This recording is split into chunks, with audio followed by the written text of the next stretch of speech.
اللہ نے ہمیں ایک کرنسی دی ہے جس کا نام ہے زندگی۔ اللہ نے اجازت دی ہے کہ ہم اپنی یہ کرنسی یعنی ہماری زندگی جیسے چاہے ویسے خرچ کریں۔ بس جب ہماری یہ کرنسی ختم ہو جائے تو واپس آ کر ہم اللہ کو یہ بتائیں کہ ہم نے اس کرنسی سے ہم نے کیا خریدا، جنت خریدی یا جہنم خریدی۔ تو آپ بتائیں کہ زندگی کی اس کرنسی سے آپ نے کیا خریدا، جنت خریدی یا جہنم؟ اس پر سوچے ضرور۔ تہجد کے وقت فرشتہ اعلان کرتا ہے۔ حدیث پاک میں آتا ہے کہ تہجد کے وقت رب کریم کی طرف سے ایک فرشتہ اعلان کرتا ہے کہ کوئی ہے سوال کرنے والا، میں اسے عطا کروں، مگر ہم میٹھی نیند میں سوئے ہوئے ہوتے ہیں۔ دن ہوتا ہے تو مخلوق کے سامنے شور کرتے پھرتے ہیں، اللہ ہماری سنتا نہیں۔ لوگوں کے لیے تو رات کے 1 بجے تک ٹی وی دیکھنا آسان ہوتا ہے، مگر 3-4 بجے تہجد کا وقت ہوتا ہے، اس وقت چھوٹے بڑے سب سو جاتے ہیں۔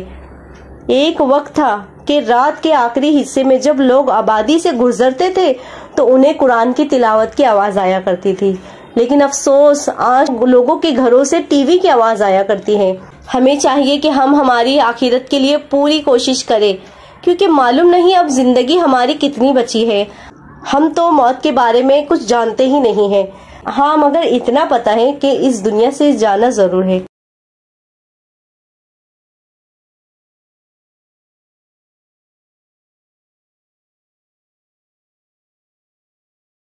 نماز میں آنکھیں بند کرنا کیسا ہے؟ السلام علیکم۔ ویڈیو کو تمام مسلمان تک ضرور شیئر کرنا، کیا پتا آپ کے ایک شیئر سے کسی کی نماز بچ جائے۔ بہت سے لوگ نماز پڑھتے ہوئے اپنے آنکھوں کو بند کر دیتے ہیں، اور بہت لوگ تو سجدے میں ہی آنکھ بند کر لیتے ہیں، یہ بول کر کہ ہمیں سکون ملتا ہے، جو بالکل بھی جائز نہیں ہے۔ نماز میں آنکھیں بند کرنے سے نماز مقرور ہو جاتی ہے، اس لیے آنکھ کھول کر ہی نماز پڑھا کریے، اور اس ویڈیو کو صدقے کی نیت سے زیادہ لوگوں تک ضرور شیئر کرنا۔ جزاک اللہ خیر۔ السلام علیکم۔ رسول اللہ صلی اللہ تعالیٰ علیہ وسلم نے فرمایا کہ بہت زیادہ بات کرنے سے بچو، کیونکہ اللہ کے ذکر کے سوا زیادہ بات کرنا دلوں کو سخت بنا دیتا ہے، اور لوگوں میں اللہ سبحانہ تعالیٰ سے سب سے زیادہ دور سخت دل والے ہوگے۔ السلام علیکم۔ اللہ تو دوست ہوتا ہے، ایک ایسا دوست جس سے دل کی ہر بات کی جا سکتی ہے، اور اگر بتانے کے لیے کچھ نہ بھی ہو تو چپ چاپ بیٹھ جاؤ تو بھی وہ سن لیتا ہے۔ سبحان اللہ۔ السلام علیکم۔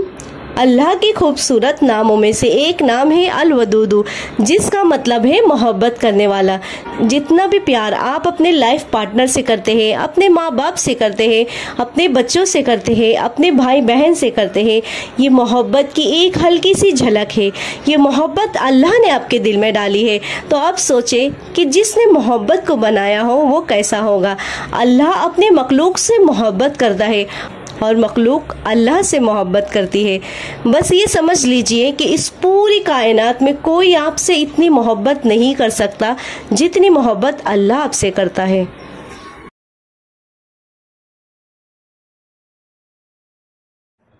بے نمازی کو قبر میں سزا۔ حدیث پاک میں آیا ہے کہ قبر میں ایک فرشتے کو مقرر کر دیا جائے گا۔ اگر کسی نے ظہر کی نماز قضا کی ہوگی تو وہ فرشتہ اسے مارے گا حتیٰ کہ عصر کا وقت ہوگا۔ اگر عصر کی نماز قضا کی ہوگی تو مغرب تک، اگر مغرب کی نماز قضا کی ہوگی تو عشاء تک، اور اگر عشاء کی نماز قضا کی ہوگی تو صبح تک، اور اگر صبح کی نماز قضا کی ہوگی تو ظہر تک۔ فرشتہ اس کو مارے گا، اور جب وہ فرشتہ اس کو مارے گا تو میت 70 ہاتھ زمین میں دس جائے گی، پھر وہ نکلے گا اور فرشتہ پھر مارے گا۔ اسی طرح یہ چلتا رہے گا۔ وہ چیخے گا، چلائے گا، مگر کوئی آواز سننے والا نہیں ہوگا۔ کوئی بہن بھائی پاس نہیں ہوگے، کوئی ماں باپ پاس نہیں ہوگے، کوئی اپنا نہیں ہوگا جسے دل کا غم سنائے گا، جسے دل کے دکھ بتائے گا۔ وہاں تو فرشتہ ہوگا، اللہ سے اسے جو حکم ملے گا وہ اس کے مطابق کرتا چلا جائے گا۔ اس حدیث سے عبرت حاصل کریں، جو نماز نہیں پڑھتے وہ نماز پڑھے، اور جو نماز وقت پر ادا کر کے نہیں پڑھتے ہیں وہ نماز وقت پر ادا کر کے پڑھے۔ السلام علیکم۔ انسان ایک ایسا غافل مناسب ساز ہے کہ وہ اپنی ساری پلاننگز میں کبھی موت کو شامل ہی نہیں کرتا۔